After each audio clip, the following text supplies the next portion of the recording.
All right. Well, good afternoon and welcome to the World Affairs Council, Washington, D.C.'s Global Education Program on Understanding Freedom of the Press in the 21st Century. This event is part of our monthly webinar series, which offers students, teachers, and the public important information on a timely global issue, and by having direct access to experts to ask all the questions that you want. If you're interested in learning more about our programs and to receive our weekly program updates, please visit our website at www.worldaffairsdc.org and join our outreach list. Additionally, if you're interested in learning more about human rights, we're actually going to be hosting a professional development workshop this Saturday for educators on human rights, focusing on conflict, migration, and globalization. And registration is still open if you're interested to participate. Today we'll be discussing a very timely and important topic, freedom of the press around the globe. The recent shootings in France have sparked a global conversation on the freedom of speech and the freedom of press. However, these issues are not new and have been of increasing importance as our world grows smaller and technology and information travels at a faster rate than ever before. Here to talk about this important topic is Dr. Karin Karlekar, and she is the project director of Freedom of the Press, an annual index that tracks trends in media freedom worldwide. Dr.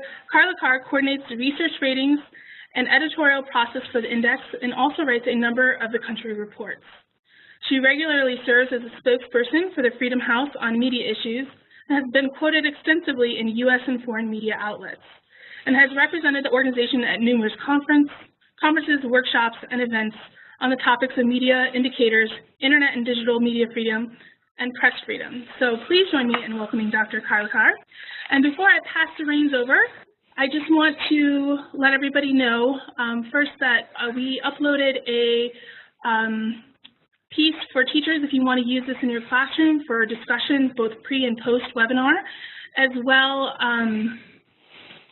if you have any questions, please use your chat function. And after the presentation, we'll open up for Q&A and try to get as many questions in as possible. And just please remember to include your name and where you're from.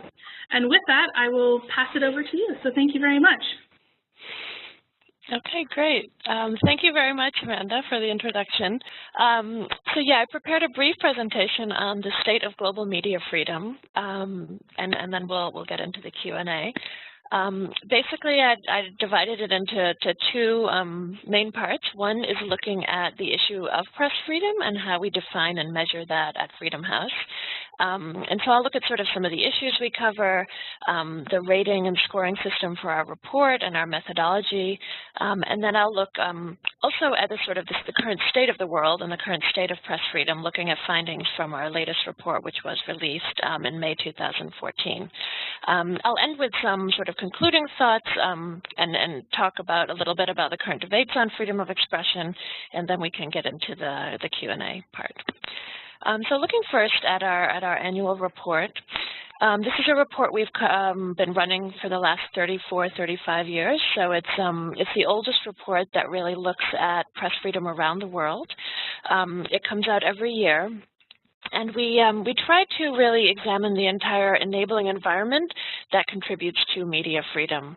The report currently covers print, broadcast, internet, and mobile media, as well as social media. So we've tried to adapt it and update it to obviously move with the times. It used to cover only print and broadcast. And what we do is we try to look at press freedom and sort of think about press freedom from both the production and the consumption angles. So the types of issues we look at in the report concern both the ability of the media to operate freely and without fear of repercussions, and as well we look at the ability of the public in each country to access diverse and independent sources of information. What we do for each report and the ratings we give out for each country, it really tries to cover conditions on the ground in each country. So it's not a report card on the government per se, but it's really looking at conditions on the ground, which, media freedom in a country can be affected either positively or negatively by both the state or by non-state actors. And that could include media owners themselves, editors, insurgent groups, terrorist groups, or other social or political forces. So it's really important to remember that when we're looking at the state of the media freedom and also at some of the trends. Looking at just a little more specifics on what we do every year, we rate every country on a scale of 0 to 100 points, with a higher number indicating less freedom. And we do this by assigning points on a number of methodology questions, which we divide into 3 categories, and I'll get into this in a minute. But we basically divide this into the legal environment, the political environment, and the economic environment for media freedom. Based on this numerical points sort of categorization, we also give every country a status. And this is what Freedom House is, I think, quite well known for. We rate countries as either being free, partly free, or not free. And that's a very broad brush distinction, sort of dividing in the world into 3 categories. But if you look at the numerical scores, those are much more nuanced. And finally, we every year we rank every country in the world, giving it a global and regional rank. So there are a number of different ways that a country can be assessed using our annual report. In terms of the methodology questions, which I think is really a very good way to understand and understand how we look at the issue of media freedom. This I thought would give people a very good idea of the types of issues that we look at when we are considering media freedom as a whole. Firstly, on the legal side of the methodology, we look at issues such as the constitutional and legal protections for press freedom and freedom of expression more broadly.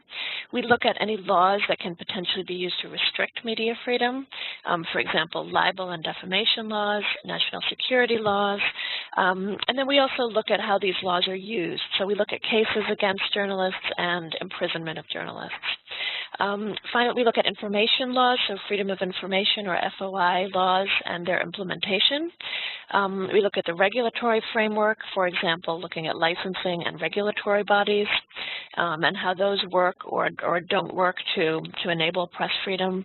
And finally, in this category, we look at the ability of journalists and supporting organizations such as NGOs and journalist unions to work freely. Moving on a little bit to our political category. In the political category, we have a very broad range of questions. So we look at cases of editorial pressure and direction, both on state and on private media outlets. And this is a very broad category which could encompass, for example, an editor being pressured to write a certain story or to cover a certain topic in a certain way. And again, that can be both a direction from the owner of the editorial outlet, or it could be the fact that state-owned media are basically serving as mouthpieces of the government and the country. We look at the issue of access to official sources, which could include issues such as whether, let's say, the president holds press conferences or is open with allowing press access. Also sort of government offices and how open they are to responding to press queries. We look at issues of censorship and self-censorship. So this would both be censorship that's formally imposed by the government, and that could also include, for example, blocking of content on the web, as well as sort of more traditional censorship of print or broadcast outlets. We also look at the issue of media diversity and how the media in a country covers a wide range of viewpoints or issues. And we also look at the ability of people to access news that's produced outside the country, so foreign news outlets. Finally, we look at the physical ability of journalists to report on and cover breaking news stories. That could include, let's say, issues of covering a demonstration or a political event or an election. It could also include their ability, let's say, to enter and cover news from let's say, an area of the country which is affected by an insurgency or a terrorist operation. So it's looking at their physical ability to cover the news. And we also look in this category at the issue of attacks on journalists and news outlets. So this would also look at attacks that are occurring as a result of what people produce or write in terms of their news content. And this is also the area where we would look at the issue of killings of journalists as well as physical attacks. Finally, in our economic category, which is the third category, we look at the issue of media ownership and sort of examine the balance of state versus private ownership in each country. We look at issues of ownership transparency and concentration. We look at the issues of costs and restriction on either the means of production or distribution. We look at the use of advertising and subsidies to either punish, outlets for covering certain types of articles or for supporting pro-government publications and outlets. We look at the issue of bribery and corruption and how that can impact and influence media content. And we also finally look at the issue of the financial sustainability of media outlets. For example, whether they are able to sustain themselves via, advertising or subscriptions, or whether they are really dependent on, let's say, subsidies from the government or on other means in order to sustain themselves. So this can be a broader look at the market for media in a country and broader economic factors. So I hope by giving you this flavor of some of our methodology questions, that really will hopefully explain how we cover press freedom, what are the issues we look at, and all of the things that we do take into consideration when we're providing scores for each country. Some of them obviously may be more obvious than others in terms of, let's say, legal cases or attacks. Those are issues that a wide range of organizations around the world really try and track and cover on an ongoing basis. But we feel that there are many more subtle and less reported on issues that can impact media freedom, and so that we try and really cover the entire enabling environment, as I mentioned. If you're interested, we do have a complete list of all the methodology questions and the indicators that we use that are available on the Freedom House website every year. Turning now to some of the findings for the report. And this is the latest report that came out this past year in May, but which covered the year 2013. Our new report will be coming out this May and will cover 2014. So this is the state of the world as we see our map of press freedom for last year. And what we can really see is that, you can see the colors. The green is for free, the yellow for partly free, and purple for not free. And so we see a wide amount of variation around the world. You can really see graphically that, for example, most of North America and Western Europe is in the free category, as are, scattered countries in other parts of the world, particularly in East Asia and Oceania. We really see a very mixed picture, for example, in Africa and in parts of South and Southeast Asia and in Latin America. And then we really see very dark swaths of purple, for example, in parts of Africa, in the Middle East, and in Eurasia. So this is a view of the world as we saw it last year for press freedom. If we're looking at some of the overall global findings, what we see is that in terms of the number of countries around the world, there is a very even breakdown between the three categories. So, for example, last year we had 63 countries in the free category, 68, which is the majority, in the partly free category, and 66 in the not free category. However, there is a wide discrepancy between the number of countries and our population figures. So when we look at the number of people in the world and what proportion of people live in different environments, it's a much less rosy picture.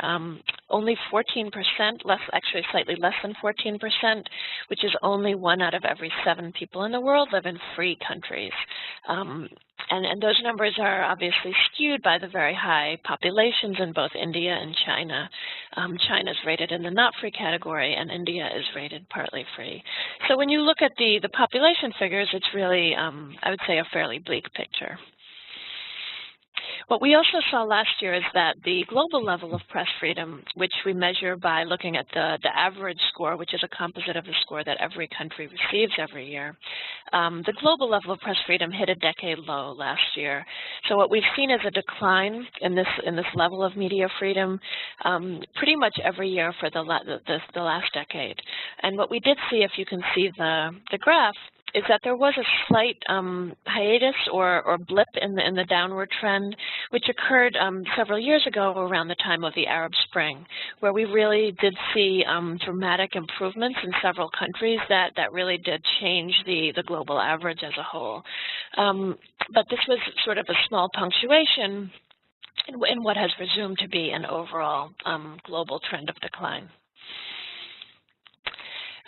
What we saw also is that last year, if you look regionally, all regions of the world except sub-Saharan Africa showed declines in their regional score, and the Middle East and North Africa suffered the worst level of deterioration.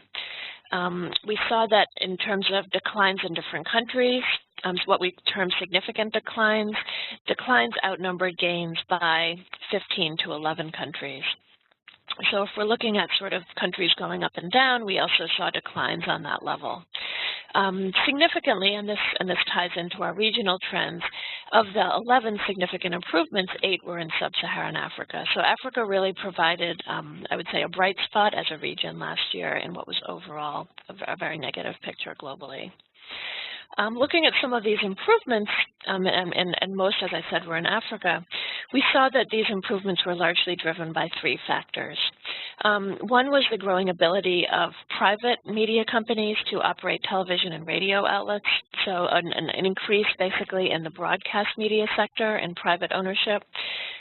We saw a continued trend of greater access to a variety of views via online media, social media, and international outlets. So particularly in Africa, access to information is really expanding fairly dramatically, I would say, due primarily to the use of new media tools, but also the spread of private broadcast outlets. And finally, we saw in a number of countries improved respect for legal protections for the press, which came about either as countries wrote new constitutions or passed positive laws or passed freedom of information legislation. So these were some of the positive things we saw last year. However, the overall trend was negative. What we've seen on a global level is that legal restrictions, as well as retaliatory physical violence against journalists, and the impunity that often accompanies it, by which I mean that such attacks are not usually investigated or prosecuted. These remain key methods of restricting and intimidating journalists. For example, the numbers of imprisoned and killed journalists are both at all-time highs, according to the numbers compiled by the Committee to Protect Journalists, which tracks both of these specific factors.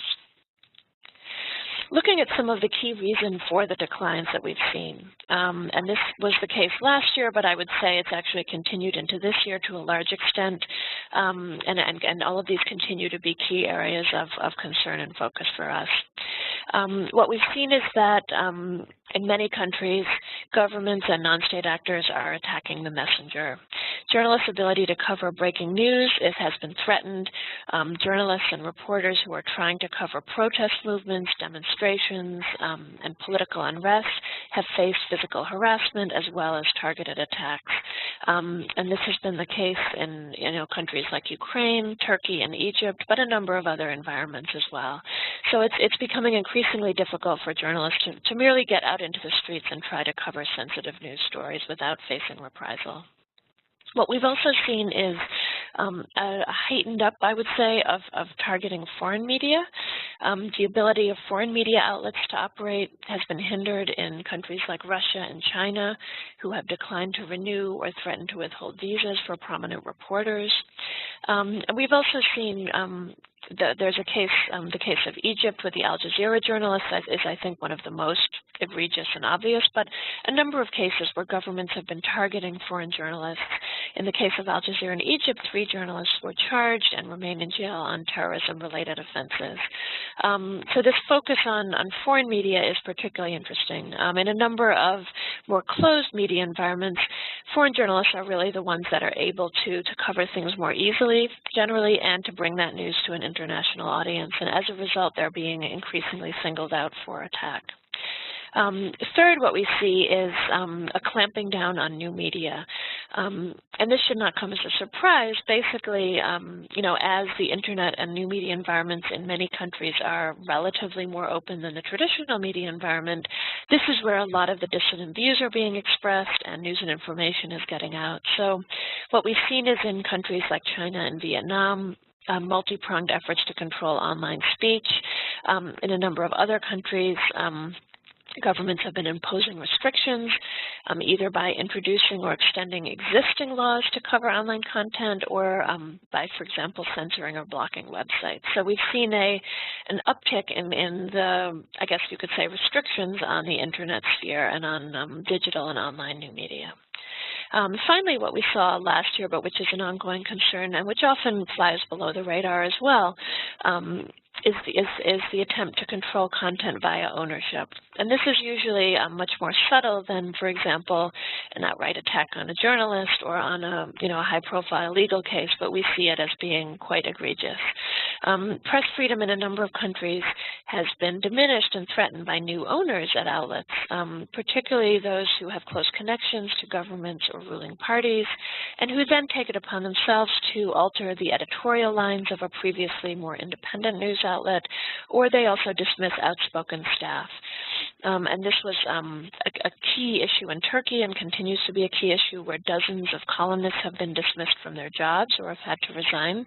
But we've also seen cases in the last few years in Ukraine and Venezuela, among others. So this is a more subtle means of control, but is no less important than some of these other issues.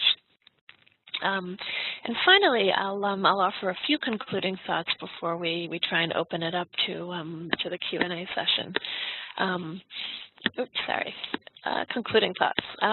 One is that the concept of press freedom is really changing as the media field undergoes significant shifts in terms of both how news is produced and consumed.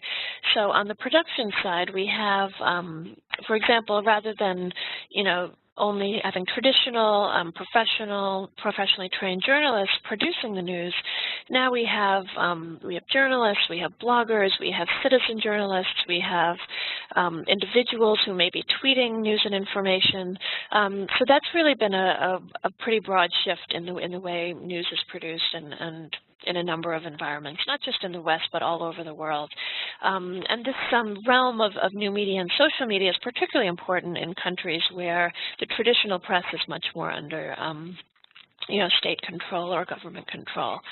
So that's been a very important shift. The other shift is about consumption. So rather than only being able to receive news and information via a newspaper or a television set or a radio, now you have obviously the internet, you have mobile phones, which are really serving to expand the news and information, both the amount of it, as well as the speed at which it travels around the world. So when we're looking at press freedom, it's important to take all these new trends and shifts into consideration, and this is something we've been trying to do to a large extent in our measurements. A number of other organizations do have much more expansive definitions of the press than they may have had 5 years ago. What we also see is maybe as some of my state comments have brought to the fore, is really this apparent contradiction between a huge increase in access to news and information globally, with what our trends show and other trends at other organizations have also shown, which points to a sort of decline in press freedom. And it's sort of a strange contradiction on the face of it, where you see access potentially expanding exponentially to information, which one would think would lead to an improvement in the level of media freedom. But what we've also seen is that as access has expanded, the repercussions and the restrictions have also expanded. And these have come, are mostly directed against the press themselves, so against journalists or news outlets. But some of them also are impacting those of us who consume the news. So, for example, in the last year or two, the issue of surveillance and privacy and the sort of online browsing and what of our information is being looked at, both by the government but also by private companies, is a sort of growing concern in the realm of media freedom. So what we see is increasing challenges for both press freedom and the broader right to freedom of expression. And these challenges are coming from both state and non-state actors. So many of the forces restricting media freedom in a number of countries are not necessarily the state or the government, but are a number of these other groups, and that's very important to keep in mind, because it also impacts our ability to hold violators to account and to engage in some level with the violators. If you're trying to engage with a government, there may be different channels than if you're trying to engage, for example, with a terrorist group, with a mafia cartel, or some type of group that may be restricting press freedom, but where there may not be much room for debate or negotiation. And what we also see in the realm of press freedom and freedom of information and expression is a rapidly shifting field where international legal norms and standards have yet to be fully developed and agreed upon. And this is something I think that we can maybe get into a little bit more, particularly in the Q&A and in the aftermath of the attacks on Charlie Hebdo. Some of these questions that have come up about, what should be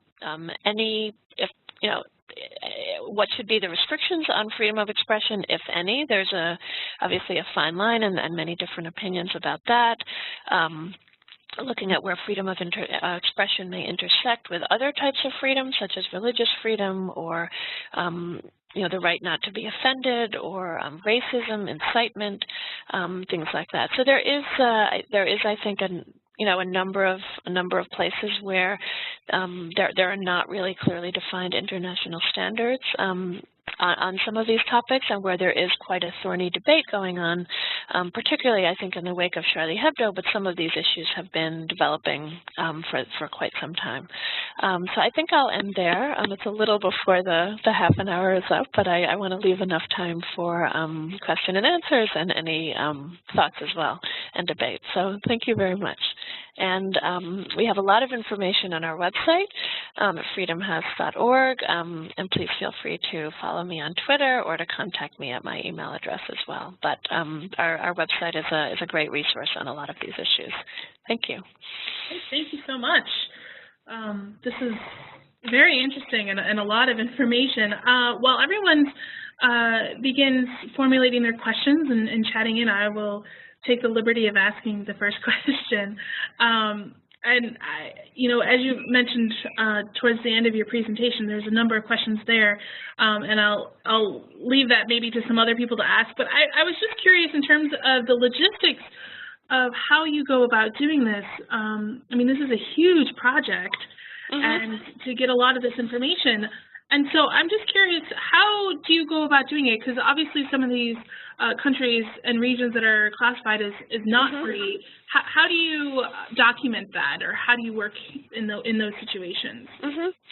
Well, as you said, it really depends on the country. Some countries are, they're very open. It's very easy to get information, and others, obviously North Korea is our worst-rated country. It's sort of a black hole of information. So what we do is we have a pretty large team of analysts, both within our Freedom House office here in New York, as well as I would say at this point about 70 or 80 consultants. And so we have analysts that are responsible for researching conditions in each country and for coming up with the initial assessments, both our written reports and the scores, which are then subject to review by a team of reviewers and Freedom House staff.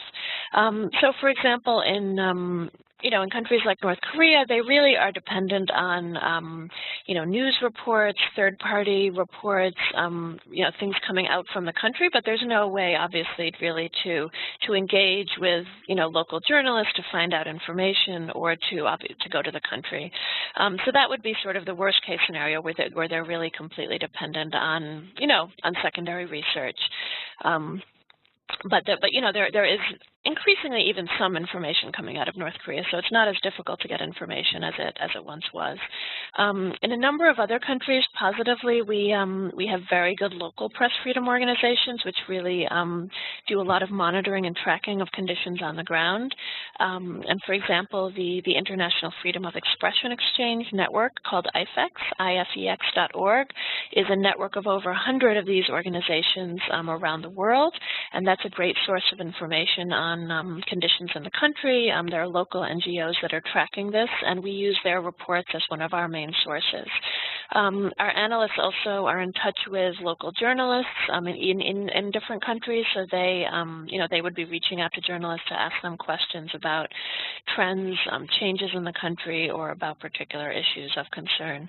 And obviously there's, a lot of information now available online. So via, reading the news in from different countries, there's a lot of news available on the web. So that also is obviously a main source of information. So it does depend on the country, but we're lucky to have a lot of good organizations that do track these things on a local and regional level. Yeah. Well, that's very interesting. I have a question here. Asking what are some of the solutions to solving press freedom issues in different regions, especially as far as protecting journalists? Well, there has actually been a concerted effort on I would say, a global and international level, because this has become such an issue, and what we see is that it's actually worsening if you look at the number of journalists who have been killed around the world, and also just in terms of physical attacks, that number has also been going up. So there are a number of organizations now that have banded together to work on this issue and try to provide solutions and to draw attention to the issue.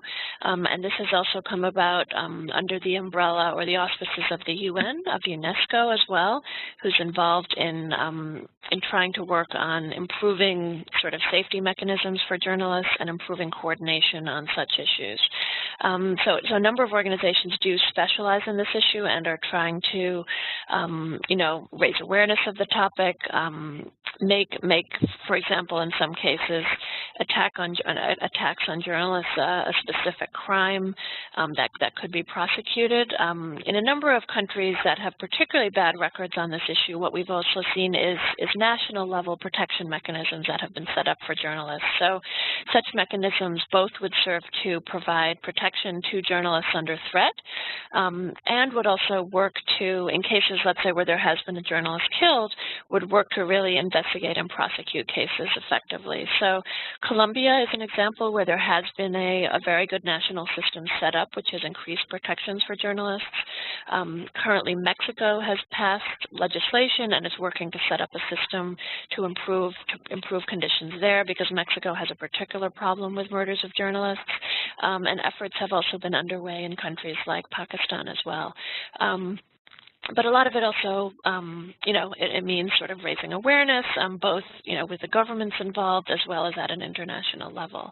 On a practical level, a number of other organizations that work on media freedom issues, including Freedom House, but also, others such as the Committee to Protect Journalists, do have, mechanisms in place to enable journalists, for example, to help flee the country or to be relocated in the event that they are facing threats. So working to help provide safety and, to journalists who are facing threat is a key factor that a number of organizations are working on. And then there are a number of other organizations that provide sort of training to journalists in countries that are affected particularly badly. So, for example, journalists would be trained in safety procedures, both in terms of physical safety, but also increasingly in terms of digital and online surveillance and safety. So there are a number of other, means by which groups are trying to work to address this issue, and this has been I would say, an expansion of efforts in the last few years as the attention to the problem has grown. Yeah, that's interesting, because we've had a number of speakers, both Ukrainian journalists as well as people working on sort of digital privacy and being very outspoken about it, and really and both have faced issues, and but we've heard stories of people being hacked and tormented online as well as physically. So that. No, definitely it's a huge issue, and I think many journalists are not really aware of the level to which, let's say, their online or their communications could be monitored. And this doesn't just affect journalists in other parts of the world, but even in the U.S., I think journalists who are let's say, working on investigative news stories or national security stories are really finding completely new ways to go about their business or operate in an era where they know that they may be under quite a lot of surveillance. So, journalists at outlets such as the New York Times, who cover sensitive issues, have a number of different methods now for trying to protect and encrypt their information and communications. So this is, I think, definitely a growing area in a number of countries, and how it affects media freedom in particular is, what we look at, but it does affect issues more broadly as well. So that also then kind of leads into another question of, as you mentioned, professional journalists, and there is a changing dynamic of having bloggers and, individual citizen reporters and things like that. And so how does that, in terms of some of these international committees and talking about, the rights and protections of journalists, is it a loosely defined idea of journalists, or because that's the other thing too, is in the traditional sense of journalism, it's more objective versus some other people who are citizen journalists or however you're defining it can be more opinion based, and that's also a big difference. Yeah, no, definitely, and that raises a number of there's a number of paths we could go down, I guess, with that question. One definitely is looking at how journalists are defined, because many of the laws or the legal frameworks or protections would be given to, let's say, what you might call professional journalists or full-time journalists working at established news outlets. And this issue has come up particularly in the context of source protection for journalists. So protection of sources legislation, at a national or in the U.S. at a state level, in some cases only covers what could be termed as professional journalists.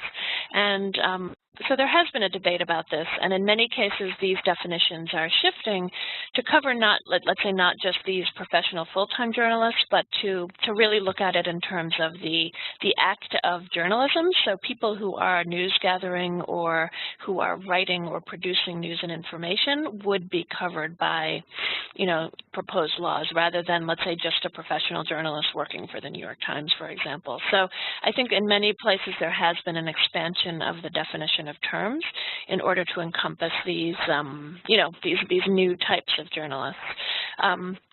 I mean, you're right that the expansion of this field does then raise issues concerning, ethics, professionalism, integrity, journalistic training. Many professional journalists would be trained in such issues, and, a blogger or citizen journalist may not be or may not be interested in sort of presenting a balanced viewpoint. They may be interested in something else. So that does raise a lot of other interesting thorny issues as well. Right, yeah. So this question was kind of the same, but we have a college student here asking, who's studying journalism and as a profession, how do you see that changing as somebody who's entering into this field? Are there any things that they should, be aware of? Well, definitely one thing for working journalists that seems to be changing is that, as the media environment shifts, this sort of training that one might undergo as a journalist, and let's say the tracking that one might be, either a print journalist or a broadcast radio journalist or, something else. Journalists now, working journalists, are really expected to perform in a multimedia environment. So they really are expected, in many cases, to be comfortable, writing a print article, working on a podcast, appearing on TV, and also tweeting. So I think there's an expectation now that, journalists, because they're operating in such a multimedia environment, they have to have a much broader skill set than they used to have in many cases, and be able to produce news and information and stories across a variety of mediums. So that's very important, to think about when one is sort of, I think, entering the profession. Also, the number of journalism jobs, for example, is in informal outlets has really shrunk over the last few years, particularly in the U.S. and in Western Europe. What we've seen is many traditional news outlets really shrinking their workforces and laying off journalists. So in many cases, it's, many journalists are operating much more on a freelance basis or writing for numerous media outlets. or having to or cobble together different, different sources of income. So that's also shifted quite a bit as well in terms of, professional security and things like that as well. Well, and kind of going off of that and bringing in the, the Charlie Hebdo shootings and, with these increasingly, increasingly transnational nature of violence and terror towards journalism, journalists, and in general, do you think that some international advocacy and activism has an important role to play in advancing these international press freedoms? And if so, in what ways do you think that would? Yes, definitely, because I feel that, those of us that work on this issue obviously understand the importance of it and believe in the importance of it, but I think on a broader scale, many people may not understand what some of the issues are or even be aware of, the importance, for example, of free media and free expression to democracy as a whole, to openness, to transparency, to accountability. So I think there is a lot of public education and awareness building that needs to be done on these issues. Also, for example, with the Charlie Hebdo attacks, that was really a case where, an attack on the media and on press freedom, you could say, or freedom of expression more broadly, really made it into the broad headlines. In many cases, these types of issues do not make it into the headlines. It's really only if there's a very, egregious attack unusual attack as this was, that you may have, people more broadly knowing what's going on or understanding what some of the issues might be. So I think there is definitely a need for more public awareness on the issues. And with that, do you think that, this was such a, as you said, first of all, that there's a lot of things that are happening that aren't necessarily, making news around the globe, but do you think that these recent attacks, is that going to have a positive or negative impact on press freedom overall? Do you think it's going to have some negative impacts for censorship? What is your feeling in terms of what will happen for press? I definitely think it's been positive in terms of drawing awareness and attention to the issues.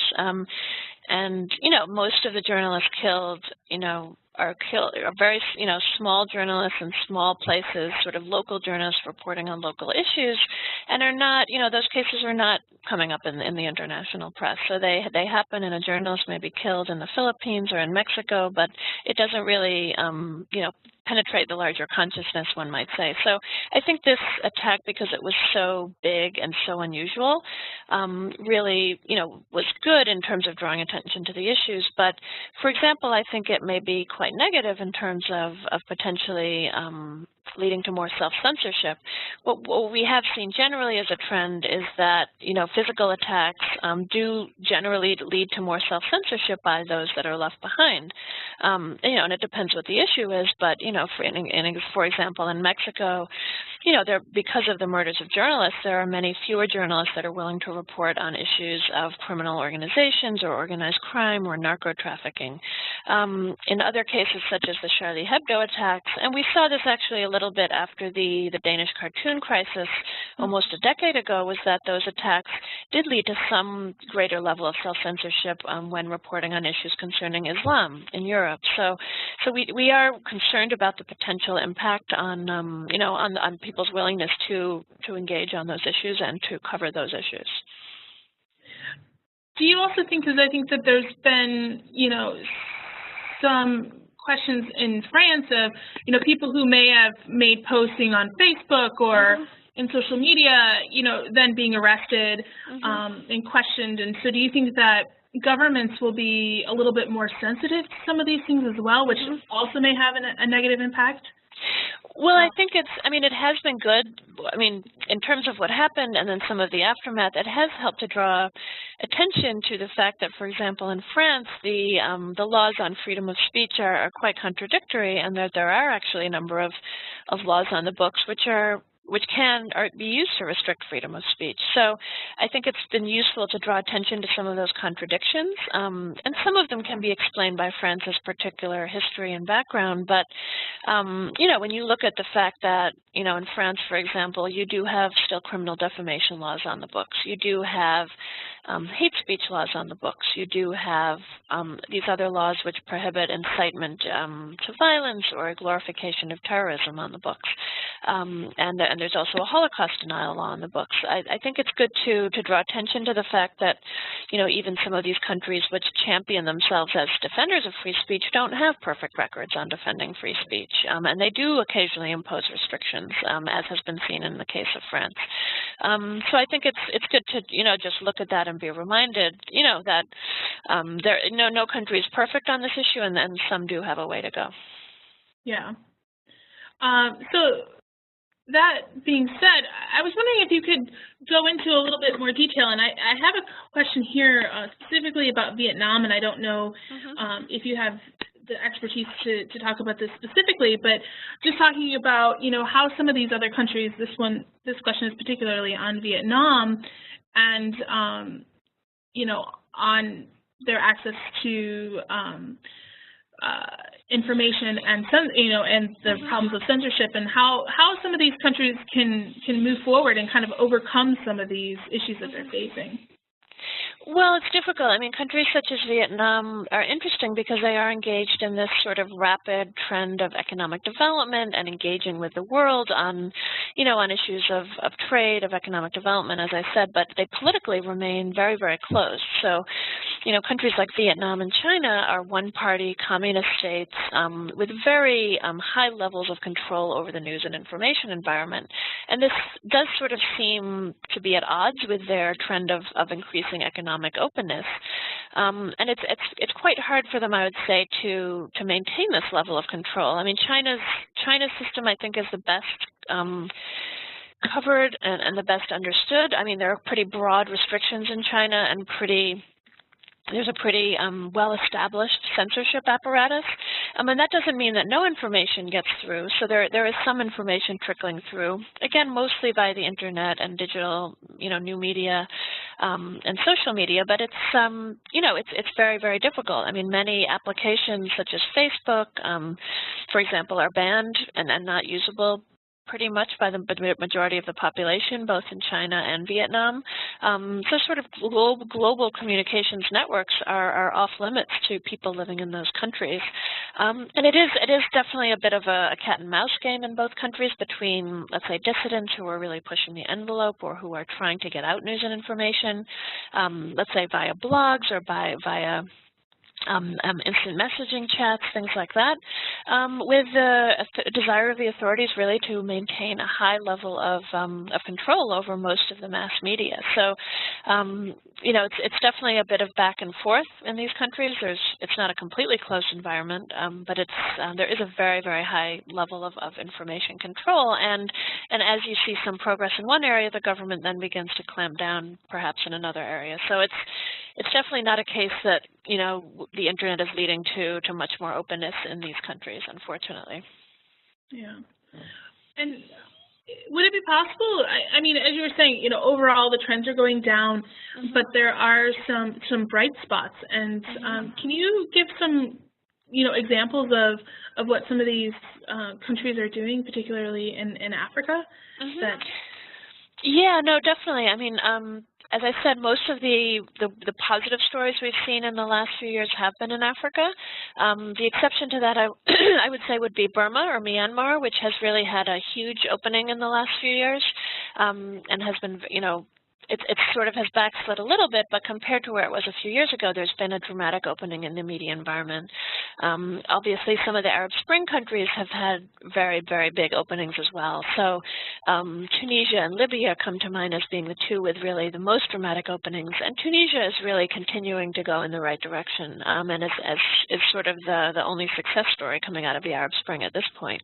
Elsewhere in Africa, I would say there's been less dramatic openings, but what we have seen is in a number of countries, where you have new governments or where they are coming out of periods of conflict, such as the Ivory Coast, Cote d'Ivoire, that has seen a pretty dramatic improvement in the respect for media freedom and trying to sort of, I would say it's two things. On the one hand, they're trying to pass positive laws and really set up a very good legal and enabling environment, to support media freedom and democracy as a whole. And on the other hand, what you see is a lack of bad things happening. So what you don't see the attacks on the press. You don't see the legal cases being brought against journalists that you might have seen a few years ago. So in many countries, it's a combination of, the positives and then the lack of negatives. Yeah. So, going back to the violence against journalists, I mean, we seem to see so much of that in the news, and so, and I know, the nature of news has changed, but why do you think things are getting so violent? Why do you think people are attacking the messenger? Is it that journalists are putting themselves out there more so than they ever did before, or where is this, culture of violence story? It's I mean, journalists, I think, have always been covering, wars and difficult stories, and in many wars, you do have cases of journalists being killed, which one, might expect given the generally dangerous conditions. I mean, in many cases, I think one of the main issues that we've seen is that in a war, for example, or in another scenario, in the past, you might have had more cases where a government might be responsible for such cases. What we've seen is with this rise in threats by non-state actors that many of these groups are not interested at all in even maintaining a veneer of democratic practice or respect for media freedom. Many of them are purposely carrying out such attacks in order to gain attention. So the ISIS group in Syria and then Iraq and the Middle East, I mean, they've had these very high-profile beheadings of foreign journalists, and another is now under threat. A Japanese journalist is currently under threat from them, and that's being basically used as a propaganda mechanism, which is, again, an extreme case. But even, in Mexico, most of the attacks against journalists are by non-state actors. They're not by the government. But that makes it, I think, a little bit harder to negotiate with, because many of these groups are not even interested in negotiation or in maintaining, I would say, this, veneer of respect for media freedom or other rights. So I think the growth in threats from non-state actors around the world has also had a very bad effect on the risks that journalists are facing right now in a number of countries. Yeah, as you said, there's a lot of extreme cases. Yeah, I mean, even with the Charlie Hebdo attacks, that was a terrorist attack by a, individual sort of radical Islamist. So it was not, so in that type of case, you are dealing with non-state actors. You're not dealing with a government. So it makes the threats, I think, just coming from many more directions and much more hard to deal with on one level. Yeah. And, you mentioned before that, there's some countries that, just really don't even attempt to, mask the violence that's going on or the disregard for freedom of speech. But are there countries who are voicing an interest in understanding that, it's important to have press freedom, and besides maybe countries that are already, showing that they're, free, are there other countries that are interested in having these international standards and moving positively forward? Yes, no, definitely. And I think one of the let's say one of the very positive trends around the world in the last 5 years or so has been, for example, the growth in freedom of information laws and access to information laws, and this has really been driven by I'd say a broader agenda where there's been an increase in the idea of open government, of accountability, and of transparency. So, for example, there's a sort of a conglomeration, a loose grouping called the Open Government Partnership, which governments can join And a number of governments, because they want to join this group, have enacted freedom of information laws, which are positive in terms of press freedom and broader democratic governance. So there are definitely some positive trends and things that are happening in a number, I would say, of countries in transition or countries that are moving to a more democratic level, which are very positive as well. So not to just point to all the negatives, but there have been a number of positive trends as well, particularly, I would say, in the realm of FOI laws. Oh, that's great. That's good to hear some positive, positive news on it. And so now, we just have a couple minutes left, and we have a few questions left. But one of them is, besides, as individuals, as citizens of the world, we're, increasing our own awareness in education and understanding what, freedom of the press means and what those rights are. What else can people do to help push this along and to make sure that there is this freedom of information? Well, I think definitely, on an individual level, sort of staying informed of what some of the issues are, signing up to petitions or providing online support. For example, if you have a Twitter account or a Facebook account, you can tweet things or you can, pass things along via those types of social media, which helps to raise awareness just on an individual level. On a broader level, for those with financial resources, providing, donations to the organizations that work to protect and defend media freedom, is always obviously very welcome. It would expand the reach and the types of things that these organizations can do to improve protections. And there's a number of different organizations that work in that field, both internationally as well as globally and regionally and locally.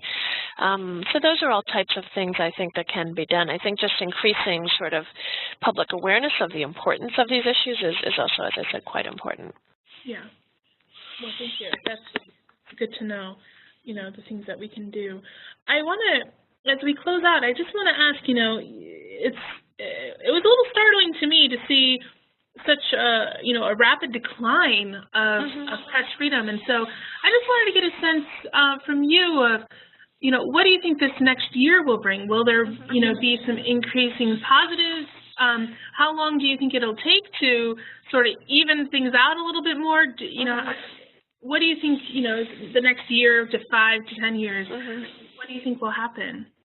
Well, definitely, as you've said, it is overall a bit of a negative trend. To look back and put this in perspective, if you look back at our sort of 30-plus year data set, it definitely still is much better than it was, let's say, several decades ago. So if you look back at 1980 or even 1990, we're still in a much better place than we were at that point. And that's really because of this huge expansion in news and information, in private broadcasting, and now the internet and digital media. So there are definitely a lot of positives, and those trends are continuing in terms of increased access and expansion of news and information and the flows around the world. So I think that is an overall positive trend, and that's where the hope will really lie, to sort of open up some of these more closed media environments, and at least, even if they're not in the free category, at least countries might get into the partly free category and sort of improve to that level and have at least some level of of press freedom rather than these very closed totalitarian